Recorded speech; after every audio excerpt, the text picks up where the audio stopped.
What happens when artificial intelligence gets it spectacularly wrong? Like confusing a stop sign for a speed limit sign. Spoiler alert, nothing good. Today we're diving into the world of AI fails, those moments when our silicone brained overlords remind us once again that they're still learning. From facial recognition systems that can't tell identical twins apart, which honestly I can't do either, to algorithms that think grandma's broccoli casserole recipe is hate speech. Now, these aren't just funny stories for Reddit, they have real consequences in our increasingly automated world. Tesla. They have an autopilot that mistook the moon for a yellow traffic light and started slowing down. We laugh, but imagine if that same system had confused a pedestrian for a road sign. Suddenly, it's not very funny. Today, we'll look at 3 spectacular fails and why they happened, and most importantly, what they mean for the legal landscape we're building around these new technologies. Because if we're going to hand over parts of our legal system to algorithms, we should probably make sure that they can tell the difference between a jaywalker and a jaybird. Let's start with the headlines. Stop sign changed to a speed limit sign. In 2018, researchers from the University of Washington showed that just by adding a couple small black and white stickers to a stop sign, they could consistently trick AI into seeing a 45-mile-per-hour speed sign instead of a stop sign. Now, if you or I ever saw a stop sign with some stickers on it, we would recognize right away that that was a stop sign and would think, someone's defacing public property. But we wouldn't floor it through the intersection. But machine learning doesn't see things like we do. It looks for specific patterns and features, and it makes them vulnerable to what experts call an adversarial attack, or what I call computer optical illusions. The scary part is these attacks don't require advanced hacking skills or special equipment, just some stickers and a fundamental understanding about how AI perception works. In the legal world, this raises massive questions about liability. If your self-driving car runs a stop sign because of some stickers were strategically placed on a sign, who's at fault? Is it the car manufacturer? Is it the software developer? Is it the person that put the stickers up there? Or is it you for not taking over manual control? It's like that old legal puzzle of who's responsible when a tree falls on a car, except now the tree's digital and it's falling at 60 miles per hour. Next up, Amazon's AI hiring tool that decided that women make terrible employees. In 2015, Amazon built an AI system to review job applicants. Great idea, right? Let the computers handle the boring stuff. The one small problem was the AI taught itself to prefer male candidates over female candidates. How did this happen? Well, the system was trained on 10 years of Amazon's hiring data, which reflected the tech industry's existing gender imbalance.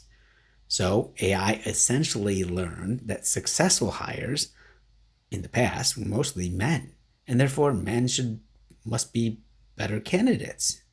It even started penalizing resumes that included the word women's, as in women's chess club, and it downgraded graduates from women's colleges. This is what in the legal world we call garbage in, garbage out. Or as my grandmother would say, you can't make a sexist cake without sexist ingredients. My grandmother was very progressive. This case shows why algorithmic transparency is so crucial. Amazon caught this before implementation, but how many similar systems are running right now without that adequate oversight, potentially exposing companies to massive discrimination lawsuits while reinforcing existing inequalities. Our final contestant in the AI Hall of Shame was IBM Watson's for oncology, which was supposed to revolutionize cancer treatment. IBM trained Watson on real cancer cases. It collected these cancer cases from Memorial Sloan Kettering Cancer Center. But when they tried to implement it globally, Watson started making dangerous recommendations.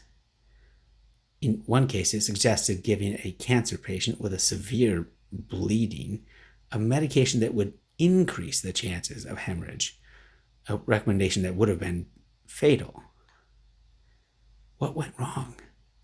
Watson had been trained primarily on hypothetical cases and American treatment protocols, which didn't translate well to other healthcare systems or real-world complexity. This is what happens when we forget that AI systems don't actually understand medicine or anything else. They identify patterns, and if those patterns don't account for critical variables or regional differences, the results can be catastrophic. It's like using a cookbook from Antarctica to make dinners in the desert. The ingredients list may say just add snow, which may be problematic if you're in Arizona. So, what do all these fails tell us about AI and the law? First of all, AI systems aren't natural oracles of truth. They reflect or sometimes amplify their biases in their training data. Second, they highlight the black box problem. Many AI systems can't explain why they made a particular decision, which makes accountability nearly impossible. And third, they demonstrate why we need robust testing in real-world conditions before deployment.